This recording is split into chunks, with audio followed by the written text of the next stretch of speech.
सर्वात आधी एका गोष्टीचं मला खूप कौतुक आणि कुतूहल वाटतं ते असं की आज आपण थोडंसं जरा मॅचिंग मध्ये आहोत, थोडंसं जरा म्हणजे सेम सेम सेम सेम. त्याचं कारण काय, मग अशी तुम्ही एंट्री करताना एक गाणं ऐकलं, तुमच्यावर गाणं केलेलं आणि तुमची जन्मतारीख 1 ऑगस्ट आहे बा, असं मला त्याच्यातनं कळलं की 1 ऑगस्ट. मी ते गाणं खूप नीट ऐकत होतो आणि मला एकदम क्लिक झालं की 1 ऑगस्टच्या महिन्यातली जी लोक जन्मतात ना ती खूप हँडसम, खूप स्मार्ट आणि नेतृत्व ज्यांच्यामध्ये असतं आणि जे एकदम मनात घेतलं की ते करणार म्हणजे करणार अशी ऑगस्ट मधले ही सगळी मंडळी असतात. त्याचं कारण काय आबा की तुमचा जन्म 1 ऑगस्ट आहे आणि माझा जन्म 18 ऑगस्ट आहे. त्यामुळे ज्यांचा जन्म ऑगस्ट आहे त्यांच्या भविष्यात लिहिलेलं असतं की ते नेतृत्व करतील. आपण याच्यामध्ये नेतृत्व करताय, मी माझ्या वेगळ्या करिअरमध्ये नेतृत्व करतोय. आणि पहिला प्रश्न असा आहे आबा तुम्हाला सगळ्यांच्या वतीनं की साधारणपणे कारखाना चालू करणारा माणूस किंवा कारखान्यामधला माणूस किंवा 1 नाही 2 नाही अशी तब्बल 5 कारखाने आपण चालवताय. ही पदवी मिळवण्यासाठी किंवा हे करण्यासाठी आपण काय कष्ट घेतलेले आहेत आतापर्यंत? आपण पाटील साहेब खूप चांगला प्रश्न विचारला की 2006ला 6 डिसेंबर 2006ला माझे वडील वकील होते आणि त्या ठिकाणी कोर्टामध्येच त्यांना अटॅक आला आणि ते गेले. मी घरातला मोठा असल्यामुळं माझ्यावरती जबाबदारी आली आणि मग काय करायचं म्हणून पहिला उद्योग त्या ठिकाणी घरी असलेला ट्रॅक्टर आणि टोळी विठ्ठल कारखान्याला त्या ठिकाणी पहिलं 2007ला सुरू केली आणि आज त्याच विठ्ठल कारखान्याचा मी चेअरमन आहे. वा. ज्यावेळेस आयुष्याला सुरुवात केली आणि मग त्या ठिकाणी करिअर करत असताना खूप कष्टातून माझ्या मित्रांनी खूप साथ दिली आणि त्याच्या जीवावरती इथपर्यंत पोहोचत असताना धाराशिव आपल्या शेजारी असलेला धाराशिव साखर कारखाना तो सगळ्यात पहिल्यांदा घेतला आणि 1, 2, 3 घेत आपल्या सोलापूर जिल्ह्यात असलेला सांगोला साखर कारखाना जो तब्बल 12 वर्ष बंद पडला होता आणि तो चॅलेंज म्हणून स्वीकारला आणि तो 12 वर्ष बंद पडलेला कारखाना 35 दिवसात सुरू केला आणि 3 लाख टनाचं गाळप केलं. वा. आणि मग त्यानंतर लोक कारखाना चालवणारा माणूस असं त्या ठिकाणी म्हणायला लागले आणि त्याचीच प्रचिती म्हणून सांगोला एवढा कारखाना चालवला म्हणून विठ्ठलच्या सभासदांनी निवडून दिलं आणि तो बंद पडलेला कारखाना देखील चालू करता आला. आणि जेवढे आतापर्यंत माझ्याकडे कारखाने आले ते सगळे बंद पडलेले होते आणि ते चालू करता आले म्हणून ही त्या ठिकाणी लोकांनी मला त्या ठिकाणी हे भूषण म्हणून कारखाना चालवणारा माणूस दिलंय. त्यामुळे ते खूप मानाचं आणि आदराचं त्या ठिकाणी वाक्य आहे. आबा एक कारखाना चालवताना आपल्याला खरंच घाम फुटतो. तुम्ही आज 1 नाही तब्बल 5 कारखाने सुरू केलेत आणि हे करताना अडचणी नक्कीच येतात. तर तुम्हाला अशा अडचणी आलेल्या आहेत? आत्ता पण येतात. कारण माढा शहरातलं ग्राउंड मागितलं होतं ती दिलं नाही म्हणून ही घ्यावं लागलं. वा. अडचणी तर रोजच आहेत. ऍब्सोल्युटली. आता ह्या मायमाऊलींना एवढ्या लांब येण्यापेक्षा जर तिथंच गावात झाला असता तर अजून ह्यापेक्षा मोठं ग्राउंड होतं. जागा आज पुरली नाही आणि ह्या अडचणी क्षणोक्षणी त्या ठिकाणी मानवनिर्मित असतील, राजकीय असतील, काही तांत्रिक असतील आणि प्रत्येक क्षणाला त्या ठिकाणी अडचणी येतात. परंतु त्या अडचणीवरती धाडसानं मात करून त्या ठिकाणी आपल्या सगळ्यांच्या आशीर्वादानं, पंढरीच्या पांडुरंगाच्या, माडेश्वरीच्या आशीर्वादानं त्या सगळ्या संकटावरती मात करून त्या भविष्याचा वेध घेतो आणि म्हणून त्या धाडसामधून यश मिळते. वा, क्या बात आहे. जोरदार तयार झाले पाहिजेत. आबा प्रस्थिपांविषयी तुमचं इतका राग काय म्हणजे जे आहेत ते म्हणजे मनापासून असं का वाटतं तुम्हाला की अरे एक काय म्हणतो हुकूमत असते काही काही जणांची, पण अशा विषयावर तुमचा राग काय? नाही, माझा प्रस्थापितांवर राग कसलाच नाही. फक्त काय झालंय की प्रस्थापित जी लोक आहेत गेले 30-30 वर्ष एक ठिकाणी असून माझ्या माड्याला त्या ठिकाणी वर्षात 365 दिवसात 31 वेळा पाणी येतंय. म्हणजे 10 दिवसात एकदा पाणी येतंय. एकदा 10 दिवसात एकदा पाणी येतं? खरं आहे का? 10 दिवसात एकदा पाणी येतं तुम्हाला? आज माढा तालुक्यात महाराष्ट्रातलं सगळ्यात मोठं उजनी धरण आहे, 123 TMCचं. ज्या तालुक्यात त्या शहराला जर 10 दिवसात एकदा पाणी येत असेल खरंय. तर मग ह्या प्रश्नासाठी राग येईल का नाही? ऑफकोर्स, नक्कीच. मला त्यांच्या वैयक्तिगत कुणावर राग नाही, परंतु हे प्रश्न सुटले नाहीत. असे असंख्य प्रश्न आहेत की ज्याच्यामुळं आणि सगळी सत्ता केंद्र त्या ठिकाणी केंद्रीकरण झाली एकाच ठिकाणी असल्यामुळं त्या ठिकाणी त्याच्यातून जो अपेक्षित असणारा विकास आणि लोकांवरती असलेला दबाव, आज कार्यक्रमाला एखादा जर आला तर त्याला लगे मागणं फोन करते, जायचं नाही, असं होऊ शकतं. कृषी आणि सांस्कृतिकला, राजकीय तर नंतर. म्हणजे हा जो दबावाचा, आपण काय पाकिस्तानमध्ये राहतो काय दबावाला? अजिबात नाही. खरंय. भारतात राहतोय. भारताला दिलेली डॉक्टर बाबासाहेब आंबेडकरांनी घटना आहे, बोलण्याचा चालण्याचा अधिकार दिलाय, स्वतःचं मत मांडण्याचा अधिकार दिलाय आणि मत देण्याचा अधिकार दिलाय. त्यामुळं हे प्रस्थापित लोक दहशत आणि दबावाचं राजकारण करतात, म्हणून ह्यांच्या त्या वृत्तीचा त्या ठिकाणी राग येतो. त्यांचा वैयक्तिक राग येण्याचा काही प्रश्न नाही. अहो, एवढं सगळं करत असताना तुमच्या मनात किंवा तुमच्या विचारांमध्ये असं काही आहे का की एकदा का माझ्या हातामध्ये आलं तर मी या गोष्टी नक्कीच करणार, हे समाधान या सगळ्या रसिकांपर्यंत पोहोचवणार, असं काही तुमच्या मनात आहे का? नक्कीच. बसलेल्या सगळ्यांनी आशीर्वाद दिला, काम करण्याची संधी दिली. ज्या विठ्ठल कारखाना बंद पडला होता तो कारखाना सुरू करून पहिल्या वर्षी 2,500, गेल्या वर्षी 2825 ते 3,000, या वर्षी 3,500 हा दराची स्पर्धा लावून जिल्ह्यातल्या सगळ्या साखर कारखान्याच्या माध्यमातून सगळ्या शेतकऱ्याला त्या ठिकाणी दिलासा देऊन उसाला जास्त रुपये 2 रुपये मिळवून देण्याची भूमिका त्या ठिकाणी घेतली.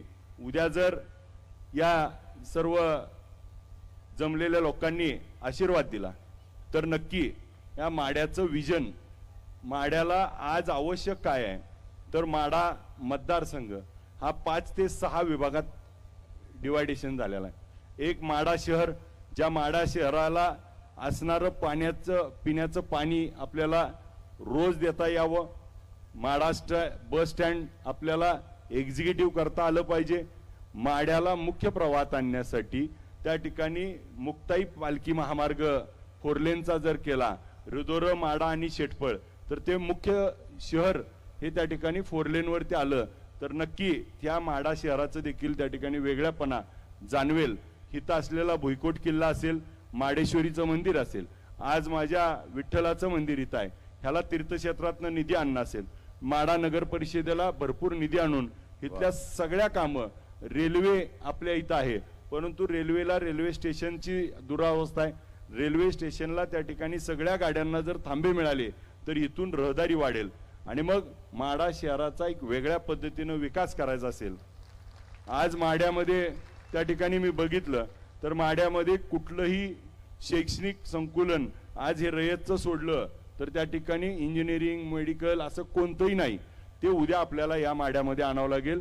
माझी मुलं आज त्या ठिकाणी बाहेरच्या तालुक्यात, बाहेरच्या जिल्ह्यात शिकायला चाललेत, त्यांना हितच शिक्षण दिलं पाहिजे. आज मुलांना त्यावेळेस काहीतरी शिकवलं जातं, पण मुलींना मात्र त्या ठिकाणी शिक्षण सोडावं लागतं. तर त्या मुलींना शिक्षणासाठी इथंच दारं खुली करावं लागतील.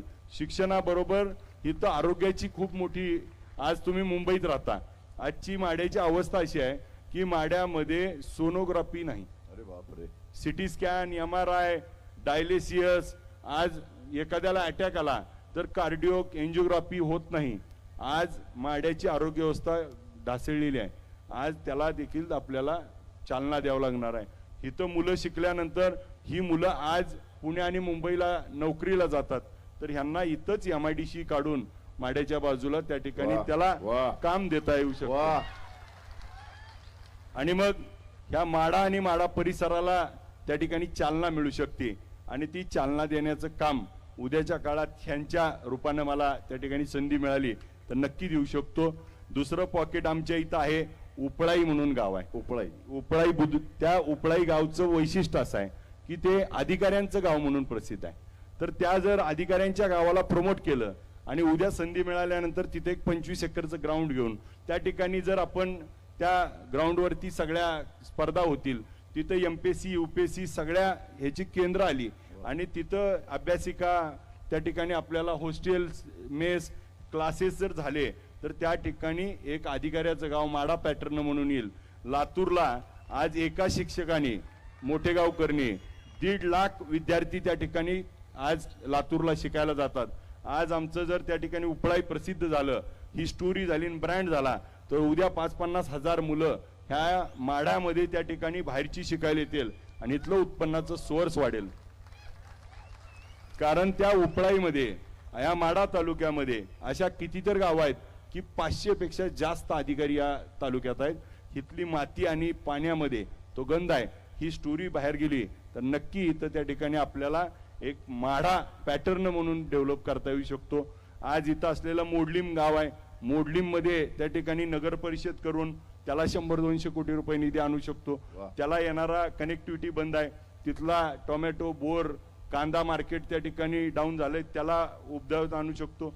त्या ठिकाणी तिथं असलेला जनावराचा बाजार आहे त्याला प्रमोट करू शकतो. शेजारी असलेलं करकम गाव आहे ते पंढरपूर तालुक्यात 15,000 मतदानाचं, त्याला त्या ठिकाणी नगर परिषद करायला मागच्या आमदारांनी विरोध केल्यामुळं ते झालं नाही. तर ते जर नगर परिषद झालं तर त्या ठिकाणी त्या नगर परिषदेला 100 कोटी रुपये 200 कोटी निधी आला तर त्या गावाचं होईल. पंढरपूर हे तीर्थक्षेत्र आहे. उडान योजनेखाली त्या ठिकाणी विमानतळाची मागणी केली तर करकम मध्ये विमानतळ होऊ शकतं.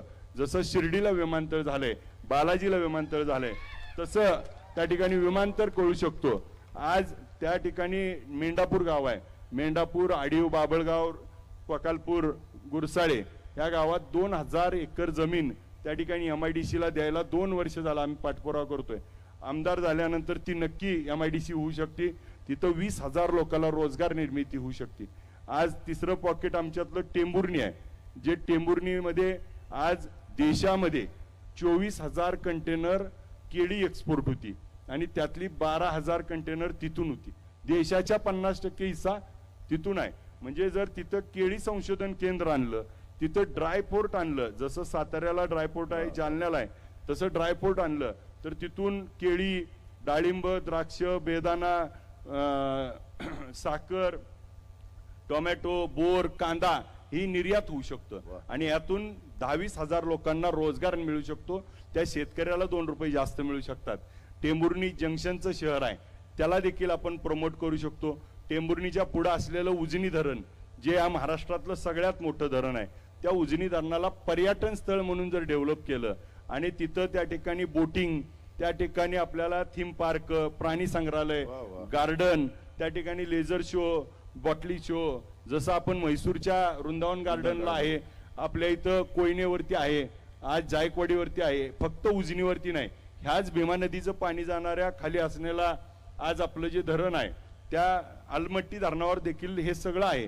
परंतु आपल्या धरणावर मात्र हे झालं नाही आणि पुण्यातला वीकेंडचा कन्सेप्ट त्या ठिकाणी येईल आणि हे तुम्ही जे मुंबई पुणेवाले फक्त आता लोणावळा आहे, ते उद्या उजनी धरण म्हणून त्या ठिकाणी होईल.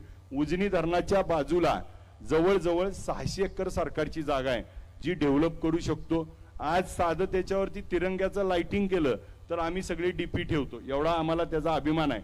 परंतु तिथं काम करता यायला पाहिजे आणि तिथं जर काम केलं तर तिथं आपल्याला पर्यटन मोठं होईल. तिथं लोक राहतील, तिथून पंढरपूरला जातील, तिथून तुळजापूरला जातील, अक्कलकोटला, आणि तिथल्या मुलांना रोजगार निर्मिती होईल. आज आमचा कोंडारपट्टा असेल, म्हाळुंगची देवी आहे, तिचं त्या ठिकाणी आपल्याला मोठ्या पद्धतीने काम करता येईल.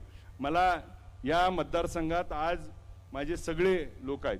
आज आपल्याला महाराष्ट्रात तुम्ही कोणत्याही तालुक्यात जावा, छत्रपती शिवाजी महाराजांचा अश्वारूढ पुतळा बघायला मिळतो. आज माझ्या माडा मतदारसंघात एकही ठिकाणी छत्रपती शिवाजी महाराजांचा पुतळा नाही. हे दुर्दैव आहे आमचं. आज उद्याच्या काळात माझ्या महाराजांचं स्मारक या माड्यामध्ये, टेंभुर्णीमध्ये, मोडलीमध्ये, करकम मध्ये त्या ठिकाणी करण्याची भूमिका आम्ही त्या ठिकाणी.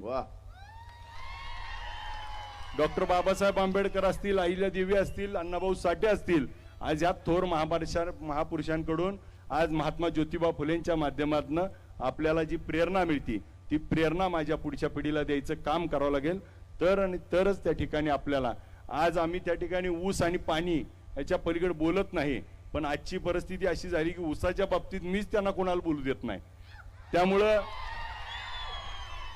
एकदा माड्यात धपका दिलाय ते अजून त्या ठिकाणी जागेवर आली नाही ती. त्यामुळं माझी एक साधी विनंती आहे, ऊस नेणं ऊस आणणं हे कारखान्याच्या चेअरमनचं काम आहे, आमदाराचं काम नाही.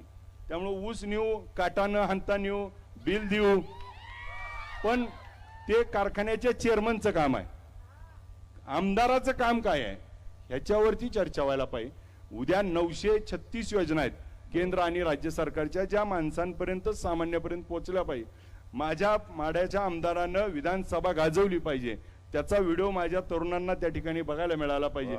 असं कधी होत नाही आणि हे आपल्याला बदलायचं असेल, आज ह्या सगळ्या गोष्टी आपण करू शकतो खूप वेगळ्या पद्धतीनं. कारण आज माझ्या लोकांना, मला पुण्यामध्ये आम्ही मेळावा घेतला, त्या मुलानं बोललेलं वाक्य खूप आवडतं. पुण्यातला तो मुलगा म्हणला की आमचा ऊस जातो आणि आम्हाला बिल मिळतं, हाच आमचा विकास आहे आम्हाला असं वाटायचं. पण तुम्ही ज्यावेळेस हे बोलला त्यावेळेस कळालं की ही नसून आमचा विकास खूप काही वेगळा होऊ शकतो. आज ज्या काही मी संकल्पना मांडल्या, ह्या संकल्पना झाल्या तर नक्की माड्याचा चेहरा मोहरा बदलेल, माडा मतदारसंघाचा चेहरा मोहरा बदलेल. आज आमच्या शेजारीच्या तालुक्यातल्या आमदारांनी एकाने 5,500 कोटी निधी आणला, दुसऱ्यानं 5,400, तिकडच्यानी 3,400, 700, इकडच्यानी 6,000 कोटी, आणि आम्ही मात्र किती आणला 500 कोटी. एका बाजूला 5,500 कोटी आणि 500 कोटी. त्यामुळं आपण त्या ठिकाणी लोकांच्या कामाला महत्व देतोय का? मी माझे देखील कारखाने आहेत, एकाचे 4 केले असतील, मग त्याच्यात वेळ किती द्यायचा आणि सामान्य लोकांत वेळ किती द्यायचा हे सुद्धा उद्याच्या काळात लोकप्रतिनिधी ठरवावं लागेल.